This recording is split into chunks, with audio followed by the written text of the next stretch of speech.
Okay, welcome back, everybody, to the Fantasy Savvy weekly show hosted by the Face Off Sports Network. And this time we're back for an AFC edition, applying lessons from 2024 and applying them to 2025. We did our NFC already, so go check that out. It's on the Face Off Sports Network channel. Make sure you guys are liking, subscribing to the show. Tons of dynasty stuff coming out right now. These guys are pounding out different types of videos. So make sure you are checking into the channel, checking out all the goodness that's coming out. The news shows have started again as well. And also starting a college basketball pick show. We did our first show last week. We'll have another show tomorrow. We'll go all the way into the end of the NCAA tournament. So if you guys need to get a little bit refreshed on the tournament, we got you covered on that as well. As the conference tournaments, the lower conference tournaments have started, and we'll get into the bigger conference tournaments next week. But here we are, Face Off Sports Network. We're going to break down team by team in the AFC, go over all the lessons we learned and, per team, and then we'll apply those to 2025 just to get a little bit of a primer and get early preparation for 2025 fantasy football drafts. I think best ball drafts have opened on certain formats. And then once the draft is done and free agency is done, then it's going to be total best ball season, dynasty seasons in full array. But we're going to have redraft season before you know it as well. So let's get into it. Again, make sure you guys are liking, subscribing to the show. You could follow me on X at Fantasy Savvy. I guess let's start with the AFC East, and we'll start with the Buffalo Bills. And, obviously the Bills come up short. They lose to the Chiefs once again, this time in the AFC Championship game, second time this has happened. Josh Allen, 28 touchdowns through the air. He runs for another 12.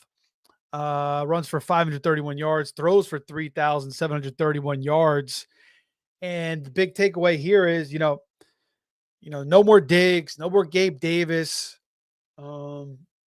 So, who was going to be the number one guy on this team?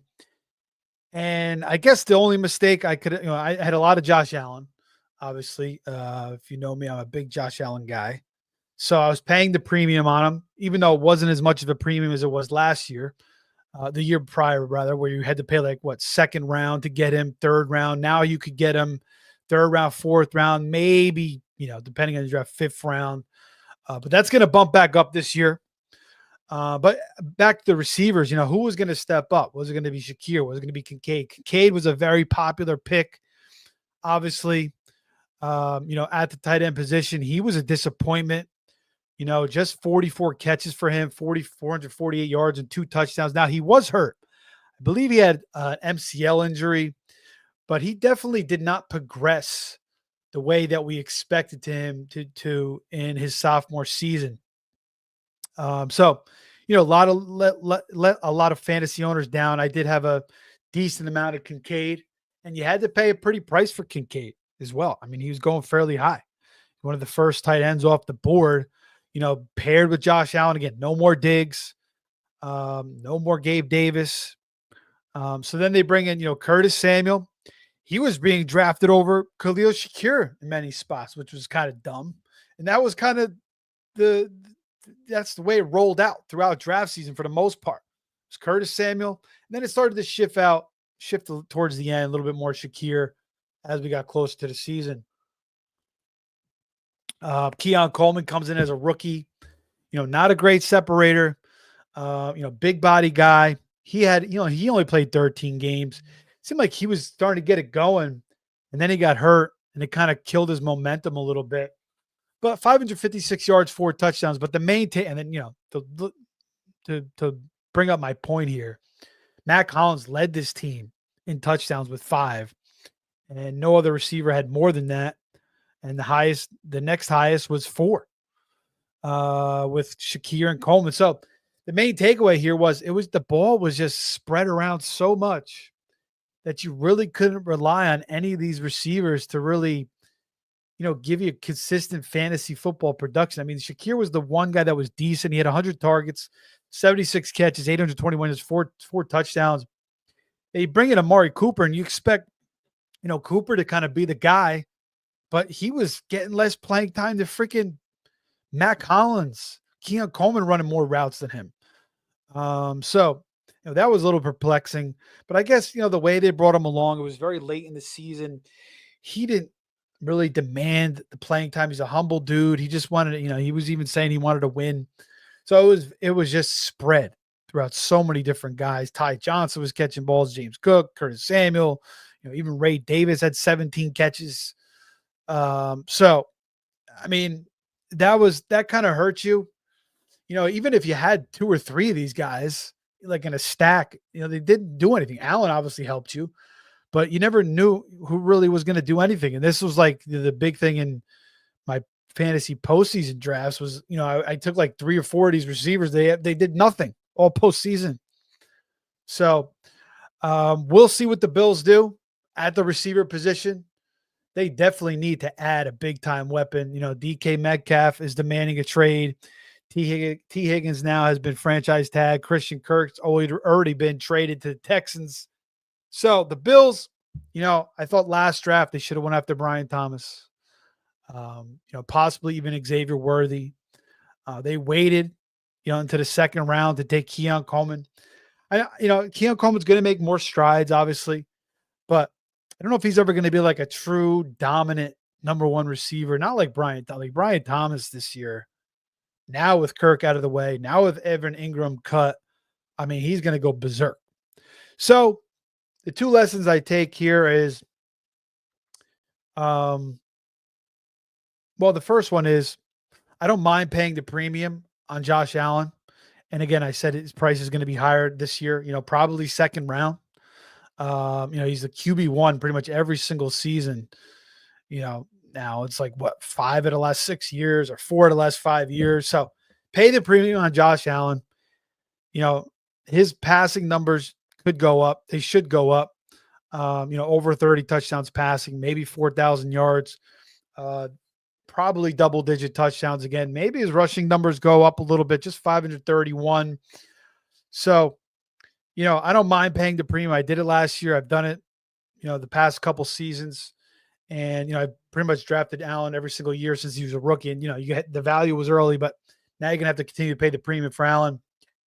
And we'll see what happens with the receiver core. But, if they don't really add a big-time weapon again, if they don't add a DK Metcalf, like a true dominant guy, then it's probably just going to be a big spread around again. They signed Shakir. They paid him to an extension.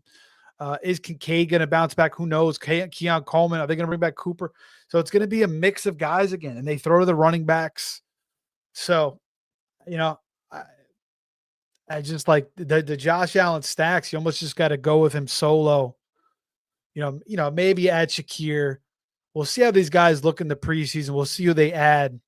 But as of right now, I'm not going to be as interested in stacking as many of these guys as I was last year in best ball and even in redraft. James Cook, I mean, remember saying, last year's playoffs, this is the guy I wanted to target. And I didn't go after him that much because he's going in the 4th round, but he was so impressive. What a season for him. 16 touchdowns on the ground, 1,000 yards, rushing, throwing another 32 catches, 250 yards receiving, and 2 more touchdowns. So I'm going after James Cook again. I know Ray Davis is there. Maybe gets a little bit more of a role, but I think James Cook just gives them a total different dimension. I went to that Dolphins-Bills game and watched those two play. James Cook just stood out big time. And, we all saw that throughout the season. So I don't think they're going to really go crazy to add another running back. So James Cook, if he goes in the 4th round again, or even if he bumps up to the 3rd round, I don't mind dipping on James Cook once again, because this team does want to run the football. James Cook is, more than proved he is capable, and that great run he had against the Chiefs as well. Now he wants to get paid, $15 million. I just pay him. It's not a hefty price. I think he deserves it. So I'm going after James Cook once again. I'm going to pay the premium on Josh Allen, and I'm not going to go too crazy for these receivers. Now, if they add like a DK Metcalf, which I don't really see them doing, in a true dominant number one, or if they add a really intriguing rookie, someone to the likes of a Brian Thomas type level, somebody that's big and fast that can go deep. That's kind of what the Bills need. The Bills need a guy that is big, other than Matt Collins, and a guy that could kind of stretch the defense with true speed. All right, next team, Miami Dolphins. And if you guys want to mention anything, you want to talk about anything, I'm watching the Lakers Knicks right now in LA. You want to talk college basketball, you want to talk free agency, you want to talk the draft, whatever you want to talk about, or just my conversation, jump in the comments and drop anything you want. Make sure you guys are liking, subscribing. All right, Dolphins. Okay, Dolphins. I mean, it was just ridiculous that they were picked to win the division. I mean, it's just ridiculous. It's just, it really was a joke how much the Bills were doubted and Josh Allen was doubted. Being picked third in the division. I mean, it's just terrible, horrible, horrible, horrible analysis by many people in the mainstream. So hopefully they learn their lessons, and then everybody's just rolling with the same narrative. So that's another lesson to apply. When you hear the media, rolling with this narrative, and you hear it on this station and that station, everybody just says this lazy because it's easy to go along with the crowd, and just beware, because when you hear that, going the other way is usually the right thing to do. But personally, with the Dolphins, I think Tua holds his team back. He missed more time again this year. Only played 11 games, 2,800 yards, 19 touchdowns, 7 picks. But when you have Tyreek Hill and Jalen Waddle, two of the most electric receivers in the NFL, and this offense is just stuttering. I mean, Hill doesn't have 1,000 yards. Granted, they played 5 games with Tyler Huntley, 3 with freaking Skylar Thompson, and 2 with Tim Boyle, who's absolutely atrocious at the quarterback position. But when you have Tyreek Hill and Jalen Waddle, your team should be going nuts. I mean, I even play with these dudes, and I'm playing in a Madden franchise, and I'm the Dolphins on, and Tua's arm is so damn weak. Like, he's getting picked on. Like, he holds. He's a quality quarterback, but he's just got physical limitations. His arm, he's not really a big time scrambler, avoiding pressure. I think he just holds the team back, and you have Tyreek Hill and Jalen Waddle.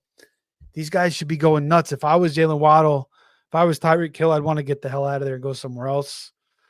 And Mike McDaniels, I think that, he's kind of lost his luster. I mean, their offense is just, they run like this horizontal offense when they should be, when you have Jalen Waddle and freaking Tyreek Hill.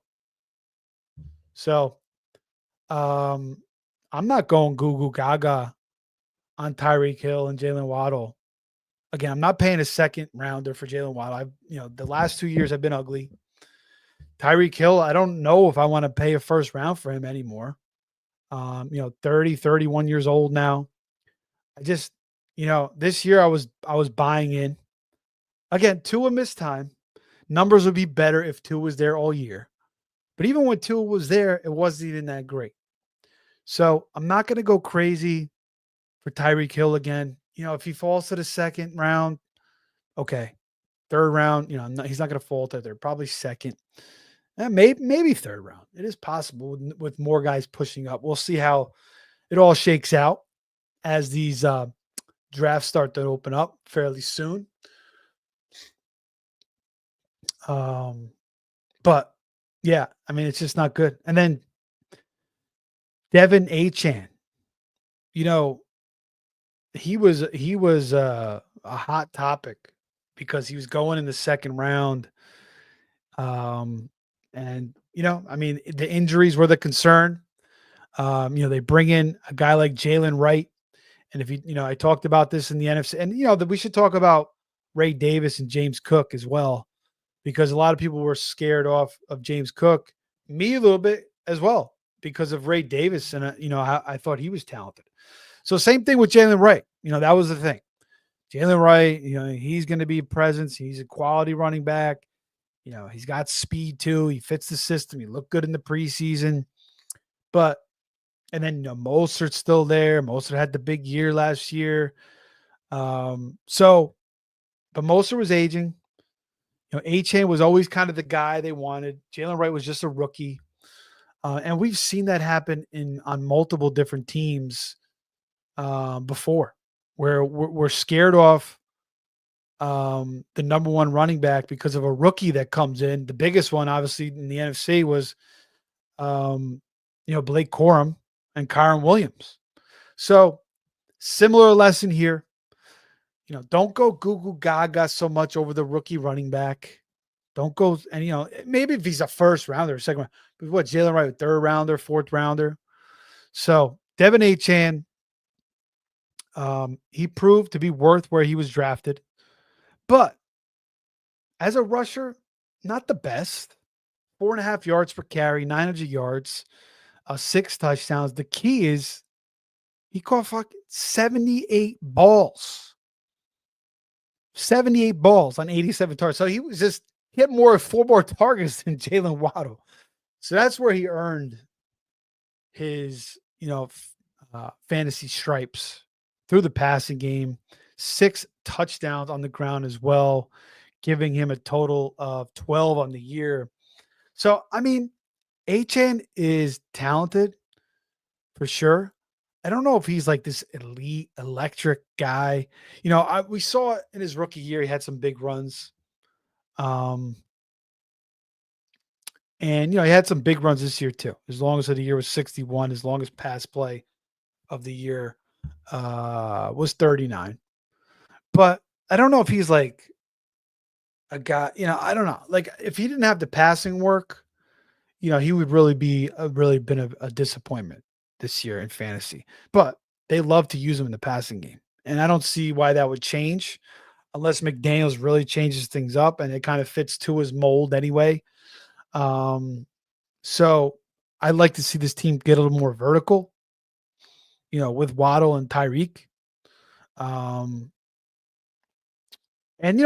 honestly, Jonnu Smith kind of threw a wrench in those guys a little bit too. He had 880 yards and 8 touchdowns on 111 targets, 88 catches. What a year for Jonnu Smith. Did have that pizza bet with Pete. He called it. He had, he liked Jonnu here. Over 5.5 touchdowns. He had 8. So Jonnu, everybody's giving Arthur Smith all that shit. And Arthur Smith knew what he had. He was better than Kyle Pitts. He's a better football player than Kyle Pitts. Straight up. And Jonnu was great in this system. And that kind of hurt Tyreek and Waddle a little bit as well. And then all the throws to Devin Achane. So Achane, I'll continue to pursue him. I don't want to go after the receivers, really. I'm not thrilled with Tyreek and Waddle's prices. Maybe if they drop down, maybe if Waddle drops down to the 4th round, the 2nd round, back-to-back years for him. Maybe if Tyreek drops to the late 2nd, 3rd round, I'll be interested. We'll see where Jonnu goes. He was way down the ADP. He's obviously going to go a lot higher this year. And then Achane will probably, stick around the 2nd round, I would guess. I don't know if he moves up to the 1st round. I would say 2nd round is fine. And, you could probably maybe expect him to have a little bit more rushing prowess next year as well, hopefully. Maybe they kind of improve that offensive line. Now, their offensive line was a little bit of a problem. So, I'm not buying into Tua. I'm not drafting Tua anymore. I'm not doing Tua stacks. Forget about it. He's hurt all the time. He's just limited. Last year, the year before, he led the league in passing. I get it. I don't know what the hell happened this year. Maybe they're figuring out McDaniels. Maybe it was the injuries. Maybe McDaniels lost his lesson, but I'm not really feeling the vibes. Maybe McDaniels changes things up, which he should. And we'll have to see. I'm not going to say anything definitive just yet.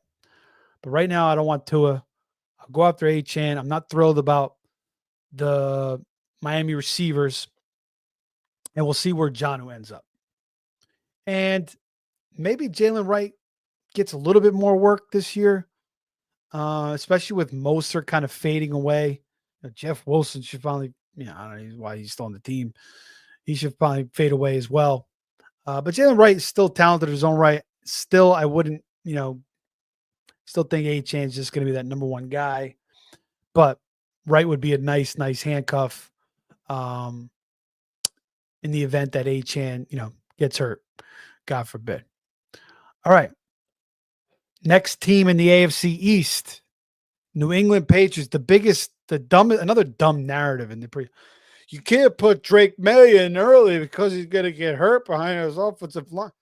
Yeah, let's just run with Jacoby Brissett for fucking, the whole season, whatever. And that's kind of what I said. You could run with them, 4 or 5 games. But once you come to a certain point, you got to make a move. You got to put in the rookie. And they did that. And then May got hurt again. They had to put Brissett in some games. But, Drake May, nice season. 2,200 yards throwing, 15 touchdowns, 10 picks. Runs for another 400 and 2 touchdowns. So nice little rookie year in 13 games for Drake May. 66% completion rate. So, Drake May looks great. I want to go back and really, when I do my prep, I'll go back and watch all his throws and really get a good assessment on him. But, yeah, the Patriots look like they have a bright future with him. So, another dumb narrative. You want to be drafting these quarterbacks that can run and, produce rushing yards and rushing touchdowns. And Drake May is one of those guys. And that's why he was a good guy to target in Superflex. Not so much redraft. You could pick him up, afterwards. Or if you have a deep league, you could draft him. But you want to be targeting these rushing quarterbacks just like Jaden Daniels. So we'll see what type of quarterbacks get drafted. Rushing quarterbacks get drafted like Milrow. I don't know if I haven't made all my assessments yet. But we'll see where these guys end up, and we'll see if there's any of them worth drafting. Ramondre Stevenson, I don't know what's going to happen to him. 800 yards on the ground, 7 touchdowns. Their offensive line was terrible. They got a much better coach now in Vrabel. Obviously, he wants to run the ball, play, powerhouse football. Coming off of having Derrick Henry. But Antonio Gibson, a nice little year. I thought Antonio Gibson actually ran better than I've ever seen him run before. 4.5 yards per carry, just 1 touchdown. But Ramondre, I don't know. I guess with a better offensive line, he could bounce back, but just 3.9 yards per carry.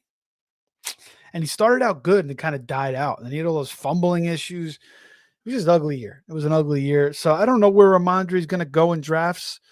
But he could be a nice value. Let's see what the Patriots do with their offensive line. And we'll see what they do with this receiving core. If they end up with a DK Metcalf, possibly. Hunter Henry was their leading receiver. Demario Douglas, Keyshawn, just a bunch of scrubs. One lesson here is Jalen Polk. Everybody loved him coming out of Washington. I think, this is why I say watch your tape, watch your college tape. To me, he really wasn't that impressive. I kind of felt like Douglas was the best receiver on the team. I liked McMillan and more than him as well, coming out of Washington. I don't really have high hopes for him. Jalen Polk, I don't really see much out of him. Maybe, obviously he could get better, but I don't know. The Patriots need to do something at receiver because all these receivers do nothing. Tyquan Thornton, KJ Osborne, Kendrick Bourne. Like, they need to get some legit studs. Douglas is a good piece. Henry's nice to keep around.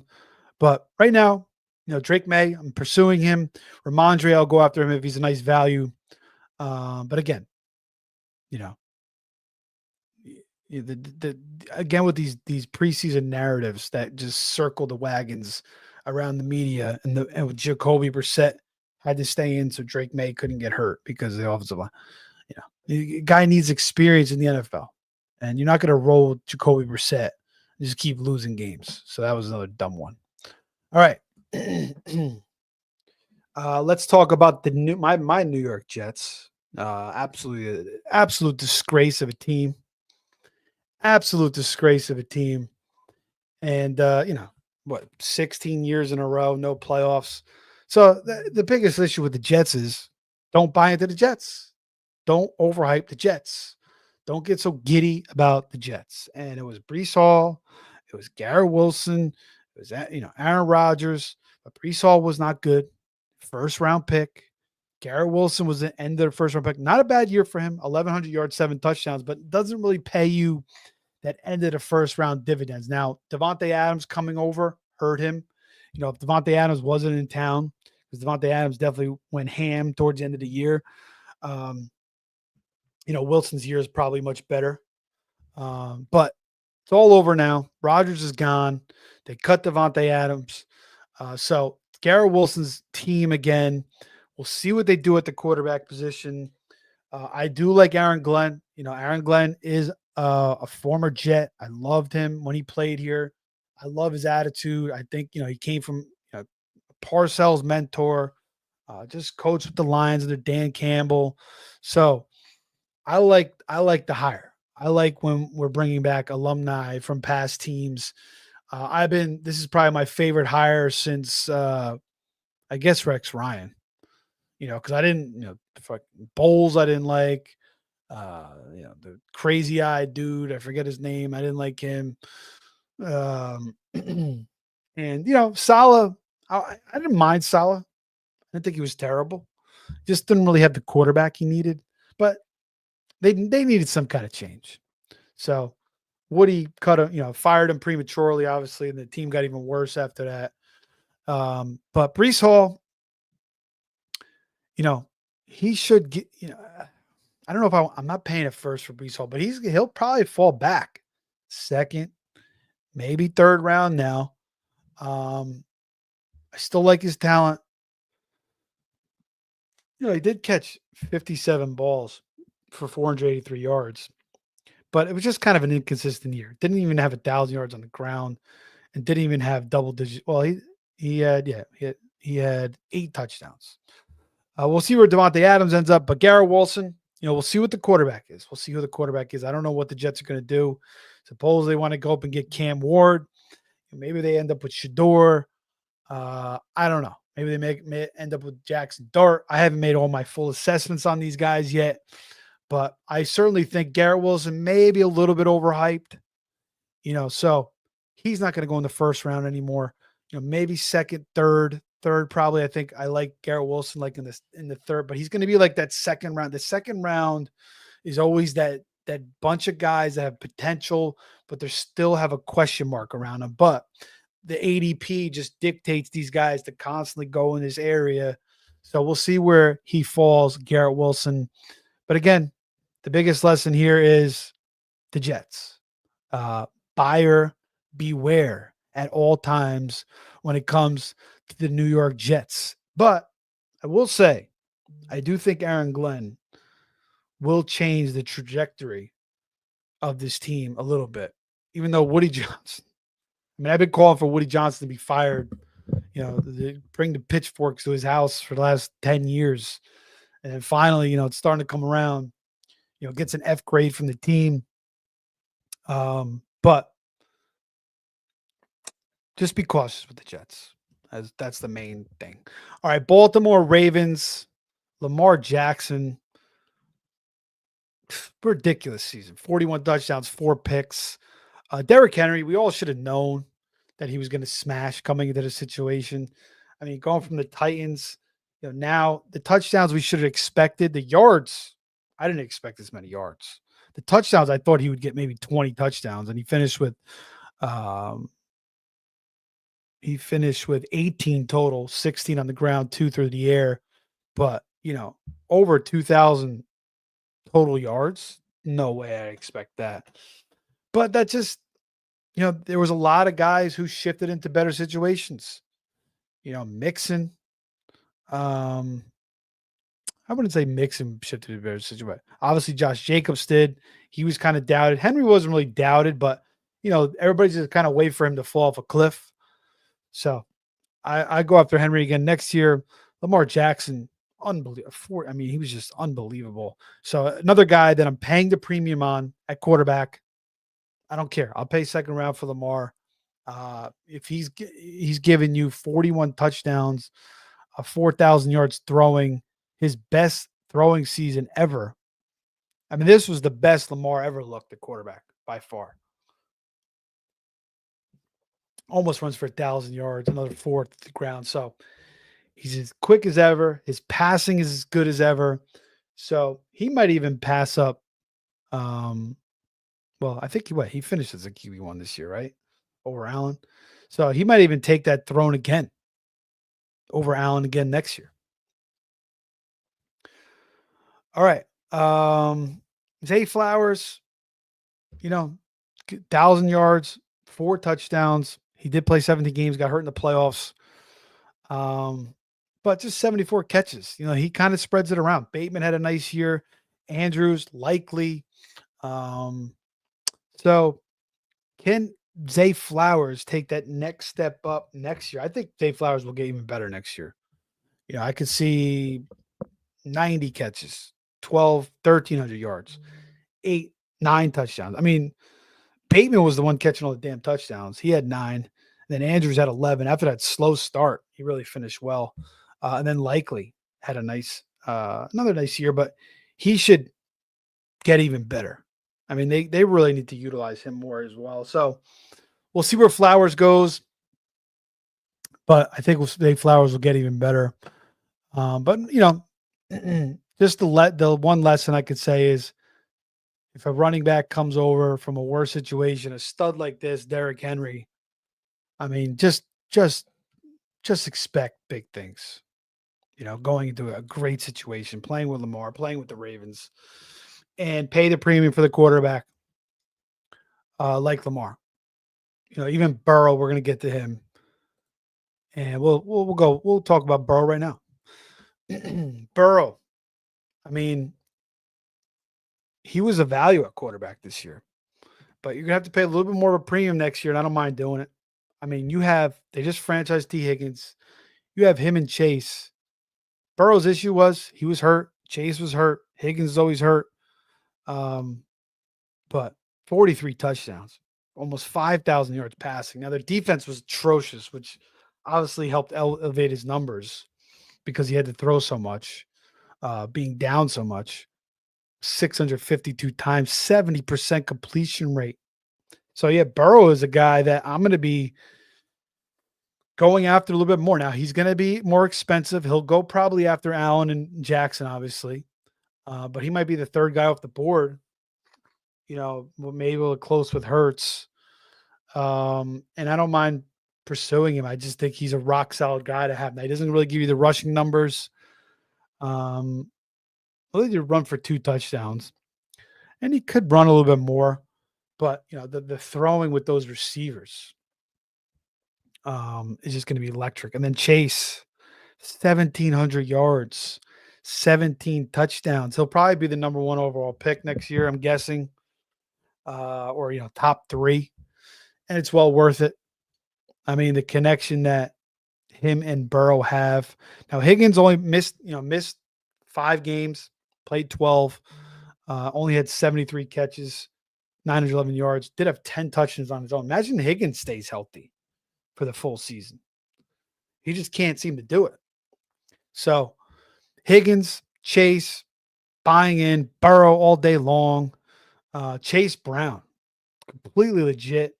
What a value he was. And that was another lesson. Zach Moss, bet on talent. Bet on talent. Chase Brown was the talent. Zach Moss, we've seen before, in Buffalo with the Colts. He was kind of, he was okay. But Chase Brown was the dynamic player, and he proved it. 999 on the ground, 7 touchdowns, and 360 through the air. 4 touchdowns receiving. So bet on talent. Forget about you know these guys like Zach Moss that we've seen before. Don't get scared off. Another one that we talked about in the NFC would be Singletary. Tyrone Tracy was a guy that you bet on talent. All right, Indianapolis Colts and Anthony Richardson. I think the biggest thing with Richardson is, I think we all got a little giddy about him, including me. But he just didn't have enough experience at the quarterback because he still doesn't have enough experience. So we don't know if these coaches are going to commit to him. They had Flacco, who obviously, was coming off that good year with the Browns when he filled in. And, Flacco had a couple of good games, and he falls apart eventually, like he always does. And then they went back to Richardson. But, Richardson also hurt himself. Obviously took himself out of the game. There was questions about him being late to meetings. But the good news about Richardson now, he's working with Josh Allen in the offseason. He's working with the same coach that Josh Allen worked on mechanics. So he just needs that consistency, but he does need more reps. So he should play all the preseason games. And they should really, if the Colts really wanted to see what Richardson had, they should give him like the first 12 games of the season. Just say, this is it, or maybe like 10 games and say, what are we doing? Because whoever they bring in as a backup is not going to take you to the Super Bowl anyways. What's the difference? Just let him start 10 games, 12 games. Let him see what he could do. And then you can make your decision on the future. Next year you draft a quarterback. Now you could bring in a solid backup again, or maybe draft another quarterback late in the draft, possibly, create a competition. But Richardson has the potential. He has the upside. I mean, he can make throws that nobody else can make, that few can make. And he's got that size, strength, speed combination. So he's a different type of player. He works better with Jonathan Taylor. He's going to make Jonathan Taylor more effective. So I'd be patient with Richardson if I was the Colts. Give him 10, 12 games. See what he could do. I think his head's on straight now. I think he's going to work his balls off this offseason, and he just needs the reps. Didn't have the. I don't even know if he started over 30 games, including college. So he needs the reps. And then Jonathan Taylor, former RB1. And man, he looked great down the stretch. And then the playoffs, he went nuts, the fantasy playoffs. He went nuts. He won your leagues. So Jonathan Taylor, yes, all day long. End of the first round. Yeah, I think I'd take him there. Maybe, I'd rather have him in the second. But I'm in on Jonathan Taylor once again. We'll see what they do. Besides Richardson, I don't want because like if Richardson gets hurt because he struggled with injury, they don't have a capable backup. It could get ugly for Taylor for sure. So we'll see what happens there. But again, Taylor is a guy that has shown it before. He struggled with some injuries. The quarterback play was a little suspect. The offensive line kind of got down, but he came back. Pittman Jr., not the best.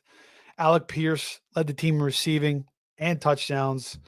Josh Downs is the one guy I would say that I would want to go after. Adonai Mitchell, be patient with him. He's a nice talent. I think he's a little raw coming in out of Texas. I think he could get better. And we'll see what they do, at the tight end position. The Colts always have a million tight ends. But really, I really only want Taylor and Richardson. I mean, if that's, his price is going to drop this year. So he'll be a value, but you're taking a risk because you don't know if he's going to get benched again. It's certainly possible. But if you do hit on him, he could be fantasy gold. So make sure you have a capable backup. All right, Jaguars. Trevor Lawrence, we should have known. I'm going to speed this baby up a little bit now. We are at 41 minutes. We got 2 more divisions left. Guys, make sure you are liking and subscribing to the show.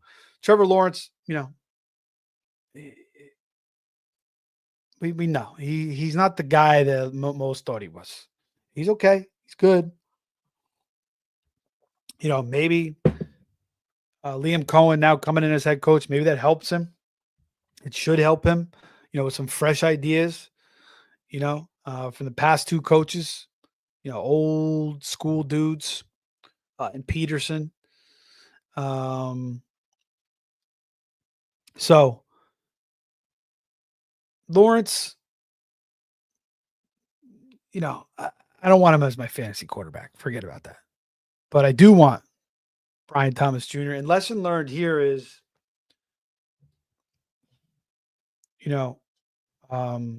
everybody's taking a Dunze. Even Neighbors. What other rookie receivers are going over Thomas? Worthy, I guess, some drafts. But just make sure you watch these guys. And again, on YouTube, you can watch it easy.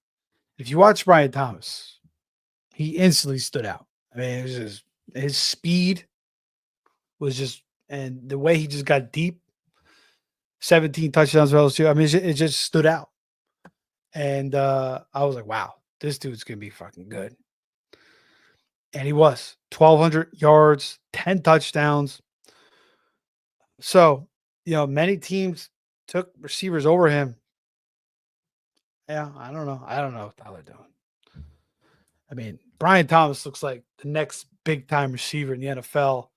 Now the fact that there's no more Kirk, there's no more Ingram. Now they're going to get other guys. You still got Gabe Davis there, maybe Parker Washington. But Cohen's already said Brian Thomas is going to get, the offense is going to run through him. And it's, it's the best plan for them. So Brian Thomas all day long. I want him all day long.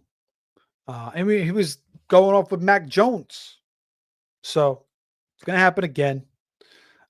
Travis Etienne, does he kind of get the Bucky role in this offense? That's certainly possible. I think Etienne, the past couple seasons, been a little bit rough. Well, this season was real bad, but he's going to be a value next year, and I could certainly see him having a bounce back season. Tank Bigsby, I think I'd still rather have Etienne. All right. Tennessee Titans. Again, watch the tape. Levis, to me, was like Jeff George. Like, he'd make some great throws, and he'd make so many boneheaded throws. Yeah, it was a disaster. So, but Ridley actually fared decent. Just 1,000 yards. I mean, I had 1,000 yards, just 4 touchdowns. But they need a quarterback. So they have the number 1 pick. They got to get a quarterback. Everybody's mocking them to take Abdul from Penn State. But I mean, maybe they could trade that pick back and get a quarterback. They need a quarterback. You can't run into the season again with Will Levis and Mason Rudolph. You got to do something. Probably not. Aaron Rodgers is not going to want to go there. I mean, you got to start this over. You got to start this process over. So you need a quarterback. I guess you could, take Abdul and then, maybe, I don't know if they have another first round pick, or maybe trade back into the first round, or maybe get a guy in the second, third round. They could do that too. But if you feel strongly enough about one of these guys like Shadur, Cam Ward, or Dart, go after him. But Will Levis, he stinks. So, again, watch the tape. Should have saw it coming. Tony Pollard, lesson learned with him is a big lesson, actually. Broken fibula. He was not the same running back with Dallas last year, 2 years ago. So year off, he looked a lot better. He looked more like the Tony Pollard we saw, in Dallas when we all expected him to have that big season. But the fibula really affected him.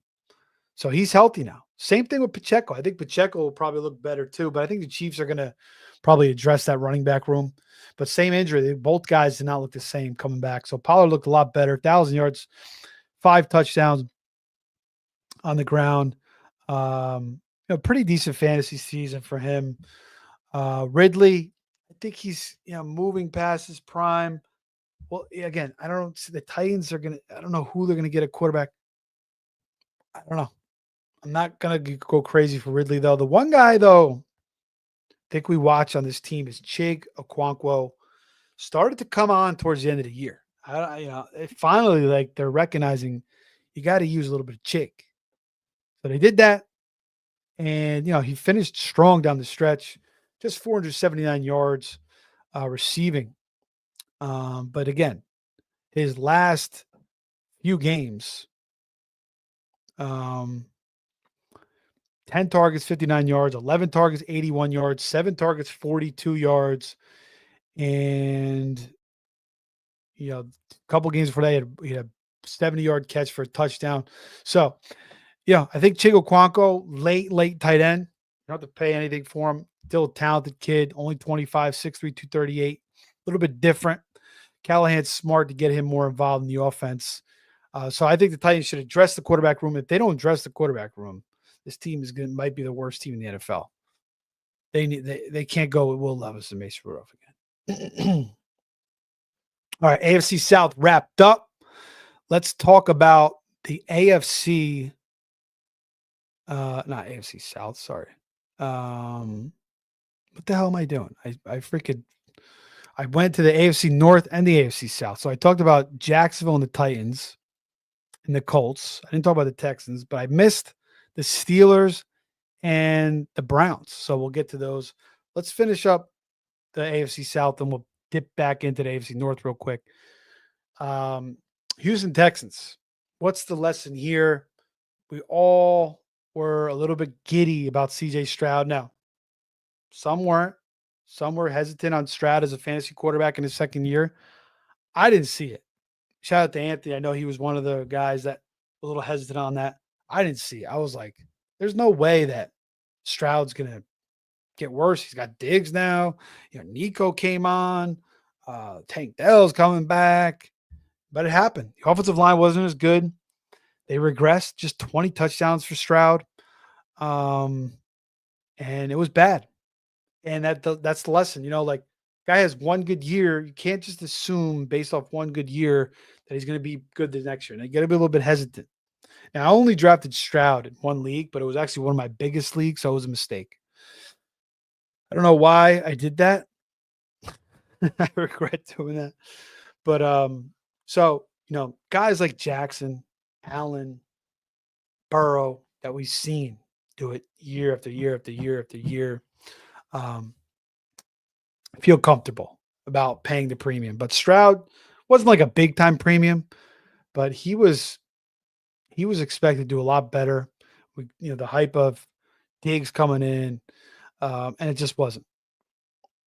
And then Nico, just 12 games, but he has emerged really as one of the best receivers in the league. 1,000 yards, 7 touchdowns, going back to the well. Tank Dell sounds like he's going to miss all of 2025. Terrible. Diggs also tore his ACL. We'll see if when he comes back. And then they bring in Christian Kirk. Now, Christian Kirk has only had 1,000-yard season with the Jaguars. His first year with the Jags, got that big contract. And then 8 touchdowns. But 982 yards with the Cardinals, his best season and 5 touchdowns. So, you know what? I kind of expect, as a max for Kirk, 900 yards, maybe 5-6 touchdowns. That's what I see. So he could probably be had fairly late. If he gets too expensive, I'm not going to go crazy over Kirk. I feel like he's going to be a guy that people are going to draft somewhat a little early, and he's going to just be a little inconsistent. Now, there's no Dell, and he'll probably, be the guy to kind of fit that role unless Diggs doesn't come back, or maybe those two can kind of interchange. But he's solid. He definitely could have a solid season, but you got Nico there. He's the alpha. You still got Mixon. They're going to want to run the football. So I'm not going to go crazy. It really depends on where Kirk falls in drafts. And he's still got Mechie. I mean, Mechie, I mean, he just never has come around. Joe Mixon, shout out to him, man. Like he looked like he was falling off a cliff, but he's bounced back. He looked like he was kind of like his career was going down. He had like all that controversy going on, but the last 2 seasons he's looked nice. 11 touchdowns, 1,000 yards. I would go back to the well with him again as my RB2. He'll probably be a nice value. I think he could still produce. These running backs now are producing into their 30s. 31, 32. Latavius Murray, Carlos Hyde had some nice. Derrick Henry, what he's doing. So they're lasting a little bit longer now. These running backs. And Mixon kind of benefited from, not getting a ton of usage early in his career either. All right, guys, we got one more team here, or two more teams here in the NFC North. Then we'll wrap up. AFC North. Then we'll wrap up with the AFC West. Cleveland Browns. What is the lesson learned here? Nick Chubb, I guess, is one. The multi-ligament injury. I kind of had high hopes for Chubb, and I was taking him a lot late in best ball drafts.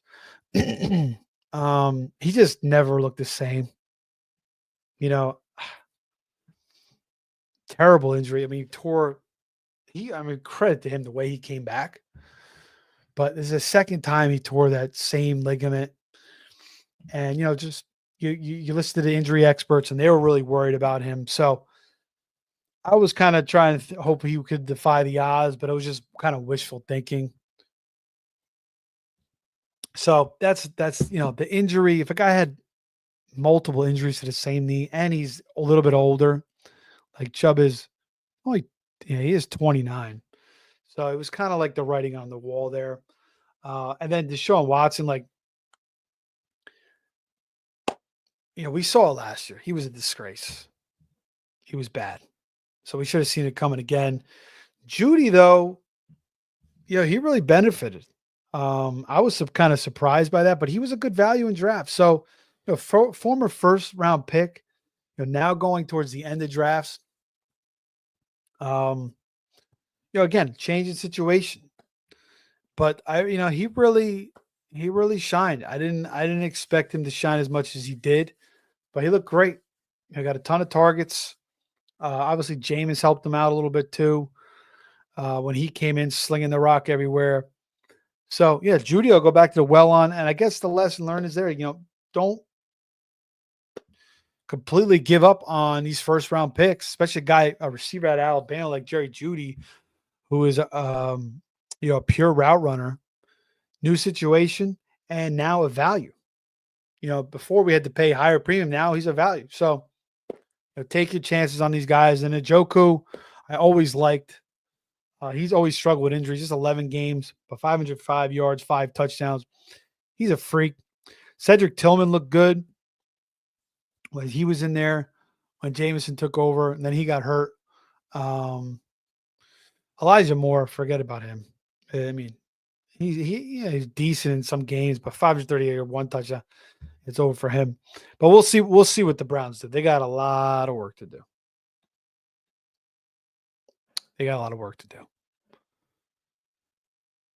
All right, Pittsburgh Steelers. What is the lesson learned here? George Pickens. I love the guy's talent. I love his talent. And I went all in on him 2 years ago. This year, I drafted him a lot, not as much as I did as the year prior, because I was more hesitant, not because of the talent, but I knew he was a little bit of a head case, and it showed itself again. He just hasn't put it together mentally yet. So, honestly, I don't know if it seemed like Russ helped him when he first came in. But Fields and him were clicking pretty good too. There was like 2 or 3 touchdowns that were called back when Fields was in there. So, and Pickens did miss, some time down the stretch, 14 games played. So, Yeah, Pickens is an interesting one. Like I want to get some of Pickens again, and we'll see what they do with the quarterback. It sounds like they're going to bring back Fields, and look again. Look what Fields did with DJ Moore. DJ Moore had a career season with Fields, so if it's Fields and Pickens again, I feel fine about that stack. It's going to be a value stack if that's what they roll with. Now the Pittsburgh will probably get another quarterback. Doesn't seem like they're going to bring back Russ. Russ really fell. He really was terrible down the stretch. 16 touchdowns, 5 picks, but didn't finish well at all. Um, I guess it wasn't terrible, but like 158 yards, 128 yards, 217 yards, 205 yards. He had um, 4 touchdowns his last 4 games and 2 picks. I mean, I don't know. He wasn't good in the playoff game. Actually, he wasn't bad in the playoff game. He had 2 touchdowns. What am I saying? 270 yards, but it was like makeup points. But he just, I don't know. You could kind of just tell, like, even it just wasn't a good fit, really. It's not going to flow. I mean, Fields, like, their offense was just didn't flow that great. Now, is it Arthur Smith? Is it maybe Fields and Wilson being first year in the system? There wasn't a lot of help around them. It was just Pickens and then Freiermuth, Calvin Austin. So the Steelers need another receiver. Roman Wilson, the rookie out of Michigan, I don't know why they never gave him a shot, but that's kind of what Pittsburgh does. They kind of really, slowly groom the receivers. So I would expect Roman Wilson to have an even bigger role next year. And obviously they'll add more help at the receiver position. But Pickens, go in on him. You want to be, have that talent, but be careful with him a little bit. 3 touchdowns. This guy should be having double-digit touches. He should be 1,200-yard receiver. Najee, he always starts kind of slow, then he picks it up. 1,000 yards, 6 touchdowns on the ground. No receiving touchdowns. Jalen Warren, he was kind of a 0 RB guy. So the Steelers, I'm not really thrilled with. Like, I don't really want Najee. I don't want Warren as a late running back. I'll take some Pickens, and if Fields is going to be their starter, I like it because he's going to be good. I would roll with him as my starting quarterback in fantasy because he's going to give you that rushing upside. He had 5 rushing touchdowns last year in 10 games. So 5 touchdowns, 1 pick, threw for 1,000. So yeah, I would go with Fields. Obviously, I'd want another quarterback there just, in case, something, I don't know if they have another quarterback that they draft. We'll see what the Steelers do. But Steelers, I don't know. We'll see what happens. Tomlin's getting some heat now. They keep losing in the first round of the playoffs. Pickens just a little bit. I don't know if he'll ever get his head together, but they're gonna bring another receiver, and they're gonna roll back with Artie Smith again. Not the best. All right, last division here, AFC West. And if you guys want to comment on anything, feel free. As we finish up this last division here, we'll kind of roll through this 59 minutes. See if we can finish this about 20 minutes. Make sure you are liking, subscribing to the show. Follow me on X at Fantasy Savvy. Denver Broncos. Bo Nix. When he was drafted, I said to myself, he fits that Peyton system. He does. There was a couple games early where I was like, oh, I don't know. He might not be the answer. But as he went on, he really just showed. And again, Bo Nix, a lot of experience in college. So I think it really benefited him. 29 touchdowns, 12 picks. So that's a lesson there. Like if a quarterback has athleticism, he can move in the pocket, has a ton of experience. That's a good lesson to learn. Bo Nix, and he's with a good offensive coach like Sean Payton. He really bought in. I mean, he ran that system to a T. And then Bo Nix also runs for 430 yards, another 4 touchdowns. His deep ball was lacking early in the year with accuracy, but as the season went on, it really seemed like it got better. He got better with the intermediate to deep passes. And yeah, I think I could see him. I see, like, now the thing is, like, do you want Bo Nix as your starting quarterback next year? Because, he was a good fantasy quarterback. you know. So his price is going to be more. In some spots, I would go in on him, but I'm not going to just solely rely on Bo Nix. Like I would probably draft another quarterback just in case. But I don't really want to have Bo Nix as my starting. I just shouldn't say that. It's not that I don't want him as my starting quarterback in fantasy. It's just I'm not going to have full faith because we just saw what happened to CJ Stroud, and that was one of the lessons learned. 1 year, they could change. Defenses could learn what Peyton was doing with him. So now Nix could progress even more, and he has that rushing upside, which Stroud doesn't really have as much. So that's another thing that helps Nix in fantasy. So I think he'll be pretty decent. I kind of see him along the lines of like a Brock Purdy type, but with more rushing upside. So I think he's somewhat safe if you want to roll with him as your QB1 in fantasy next year. Cortland Sutton, 1,000 yards, 8 touchdowns. We saw it last year. 2 years ago with Russ. I mean, he had 10 touchdowns. 6 or 7 of them were like one-handed. He had that AC, he had that good rookie year, and then he had that ACL injury, and he kind of never was the same. And now he's fallen into a groove. So I love Cortland Sutton. I think he'll be steady again next year. Marvin Mims came out a little bit towards the end of the year. He actually did finish with 6 touchdowns, not bad. Veli, I kind of like some things I saw out of him. Javonte Williams, forget about it. It's over. We've seen enough of Javonte. It's like Zach Moss. Like they're going to bring in. The Broncos are going to get a running back. And that's going to be the guy. There's no way they could roll back with. I mean, maybe Estime, but even him, and their offensive line didn't block that well either. But they're going to bring in a new running back, and that guy should be better than Williams, and probably better than I think Estime. He could still be a thing, but whoever they bring in a running back should kind of usurp Javonte Williams, and it shouldn't be hard at all.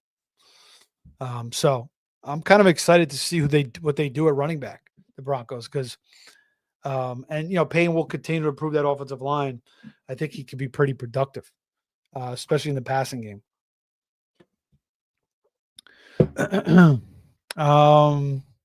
That's really it. The Broncos got to get another receiver, maybe a better time. I mean, you can't roll Adam Troutman out there. Lucas Krull, we'll see how he develops. But Bo Nix, I would say he's got some risk if you want to roll him as your QB1 next year, but think safe because of the rushing upside. Javonte Williams, forget about it. It's over. Give it up. If you're Javonte Williams truther, and Cortland Sutton buying back in. If there's a receiver that I think could emerge a little bit, I guess it could be Mims, but I do kind of like Vele a little bit. I kind of like some things that I saw out of him. But again, I think they'll probably want to add another guy or maybe a big time tight end, maybe Evan Ingram, possible to the Broncos. Not a bad fit. I think that would be a pretty good fit, actually. All right, Kansas City. Mahomes. Now, Mahomes, he's had QB1 seasons, but last year was not great. People thought it would be better this year with Marquise Brown, with Xavier Worthy, with Rashee Rice, and it would have been better. I mean, Mahomes would have had a much better season if he had those guys healthy all year. So you can't really say it was a total mistake, drafting Mahomes or having Mahomes top 3 in your quarterback rankings because of the past. I mean, we've seen Mahomes. He's, the guy's arguably the best quarterback in the league. Going for the GOAT status over Brady. That's on a halt right now because of what just happened. But, Rice gets hurt early. Marquise Brown gets hurt before the season. Doesn't come back until the end of the year. Kelsey's getting older now. So, Worthy, that was the thing about the Chiefs is when they draft rookies, it seems like they really bring them a little slow. Same with Rashee Rice. Worthy, same thing this year as well. Rashee Rice should be back next year, fine, but he's going to probably face some suspension, possibly. We'll see. how long it is, maybe 4 games, maybe 5 games, maybe 2 games. So you'll have to factor that in. But him and Mahomes had a nice chemistry. I mean, he was consistent as they came, Rasheed Rice. So I would expect that to return. Pacheco, again, we talked about the Tony Pollard with the fibula, and I think he'll be better next year, but I think the Chiefs are going to get a running back. And they're not going to go into next year with Hunt, Pacheco, and freaking Carson Steele and P. Ryan. They're probably going to draft a running back that's going to, a little more juice. We'll see what they do. But I would imagine Andy Reid wants to get a little bit more productivity out of his running back position because Kareem Hunt, 3.6 yards per carry, Pacheco, 3.7 yards per carry.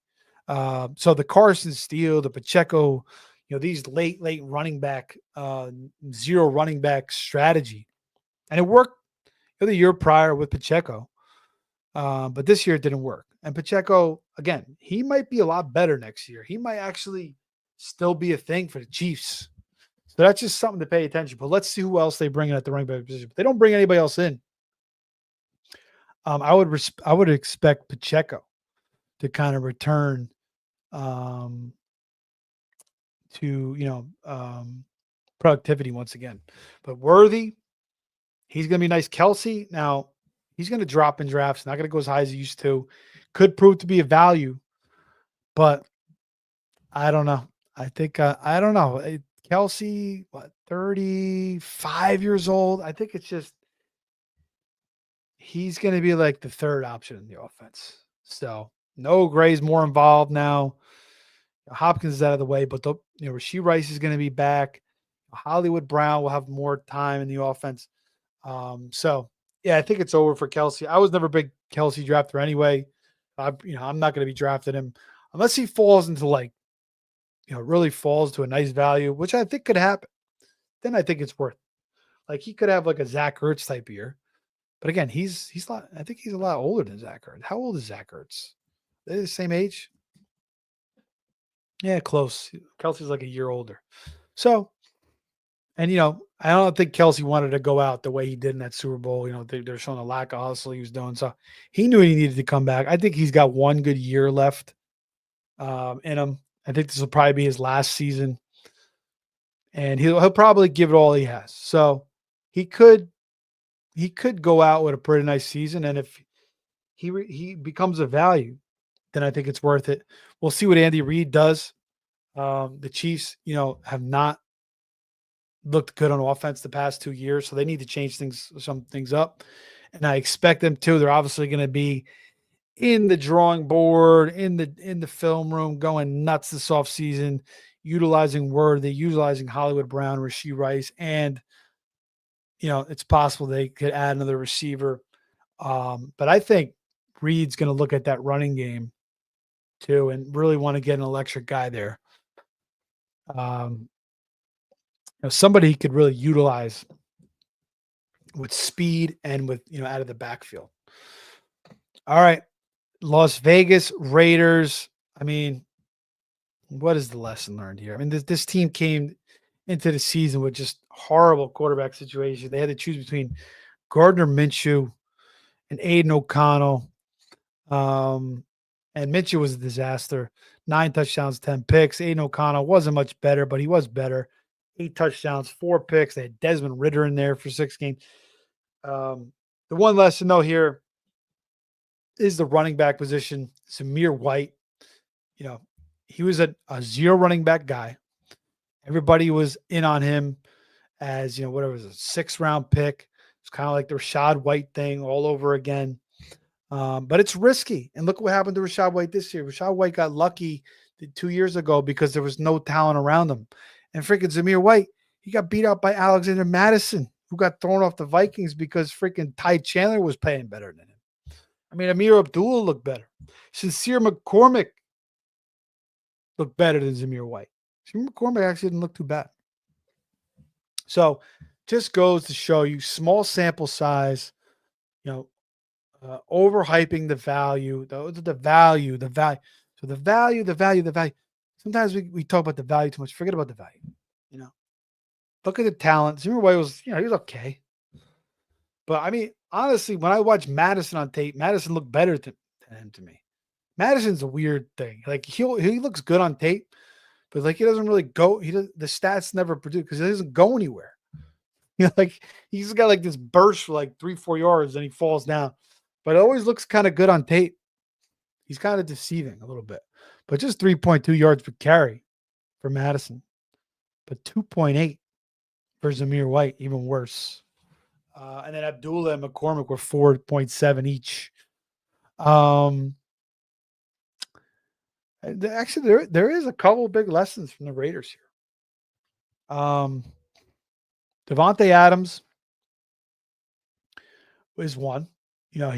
First of all, I mean, that's going to be rare it's going to happen again where former teammates are trying to recruit. There's rumors. Rodgers obviously with the Jets, and there's potential of him leaving. And, Adams, there was always that threat of him leaving. But obviously things got better when he went to the Jets. He finished strong down the stretch.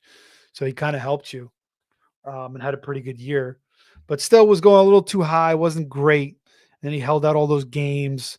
So that hurt you as well. So you got to kind of keep that in the back of your mind.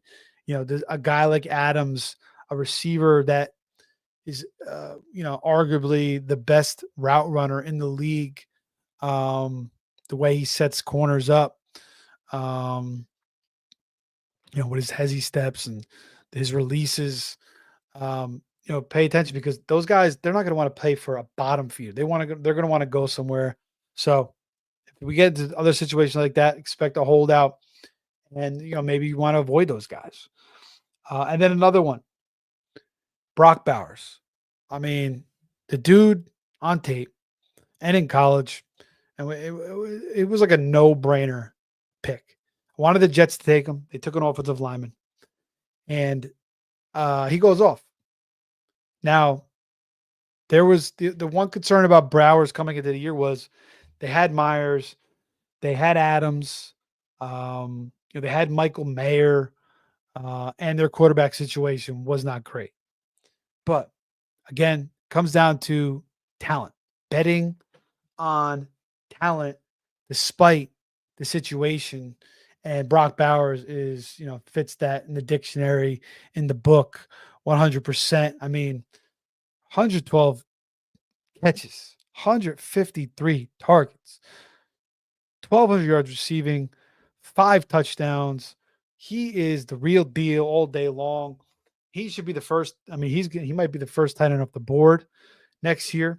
We're still awaiting to see what the Raiders do at the quarterback position with Brady and Pete Carroll.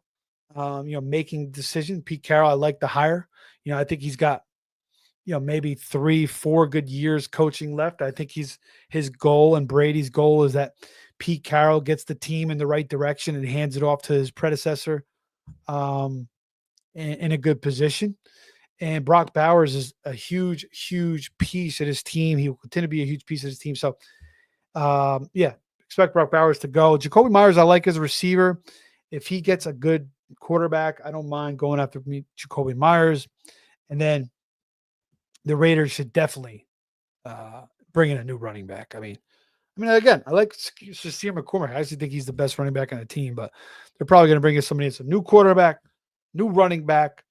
You got Jacoby Myers. You got Bowers. They just signed Max Crosby. So the Raiders got some core pieces. They need to add some more stuff to quarterback. Obviously, the most important position. We'll see who they end up with. Will it be Aaron Rodgers? If so, good for Bowers and good for Jacoby Myers for sure. All right. Last team, and then we'll get the hell out of here. Again, subscribe to the show. Tons of dynasty stuff coming up. We got free agency popping off. We got the NFL draft end of April, and we got March Madness coming up. So check out the college picks I'm doing tomorrow on the channel. Got to subscribe, hit that notification button. If you guys do the bracket pools, we're going to talk about the sleepers. We're going to talk about the contenders. We're going to do some picks for Saturday and Sunday's games. So check it all out tomorrow night, late tomorrow night, probably like 9, 10 o'clock. All right, last team. Then we'll get the hell out of here. AFC West. Last but not least, the Los Angeles San Diego Superchargers. Um, and then a couple lessons here. Um, Justin Herbert. First off, Jim Harbaugh. The coaching change is the biggest one. So what a huge coaching change for them. And I think Pete Carroll could be kind of similar for the Raiders, but again, they don't have Justin Herbert at quarterback. But Harbaugh has won wherever he's went. And Brandon Staley was terrible. He had this defense with so much talent, his team with so much talent. They just did not do anything. Harbaugh instantly changed the culture of the team. Herbert looked a lot better this year, almost 4,000 yards passing, 23 touchdowns, 3 picks, and he was hurt. He had the plantar fasciitis early in the season. Then I think he had a high ankle sprain. So, that held him back a little bit. And I think Herbert is going to have even a bigger season next year. So Herbert, to me, is a guy I trust and a guy that you can kind of get later in drafts. So yeah, I like it. And I did think that Herbert was going to run more in this system, and he did. 306 yards, 2 touchdowns. I think he could run for even more next year. And not playing with plantar fasciitis and a high ankle sprain, if he could keep that leg healthy, he could have maybe ran for 400 or 500 yards and 3-4 touchdowns. So he's got some rushing upside as well. And we've seen Herbert look good in the past, and now he's got a number one receiver in Ladd McConkey, 1,100 yards, 7 touchdowns. I said that the Niners should have taken Ladd McConkey. They took Ricky Pearsall over him. Now, I think Ricky Pearsall could be a nice piece, but he's not going to be as good as Ladd McConkey, I don't believe. And Ladd McConkey, another guy. Watch the tape. I mean, just instant. The way he ran routes, the way he broke tackles, the way he set up defenders with his route. It's just obvious to see that this guy was going to be a good receiver. Just watch 2 or 3 of his games. Watch all his targets in college. And that's what you got to do as a fantasy owner. Watch the tape. It's the biggest key to help you. I mean, it'll just put you ahead of guys that are looking at stats. Stats are good, but if you're not watching the tape, guys are looking at stats. They're listening to 6, 7, 8 other opinions. They're reading, all these advanced metrics.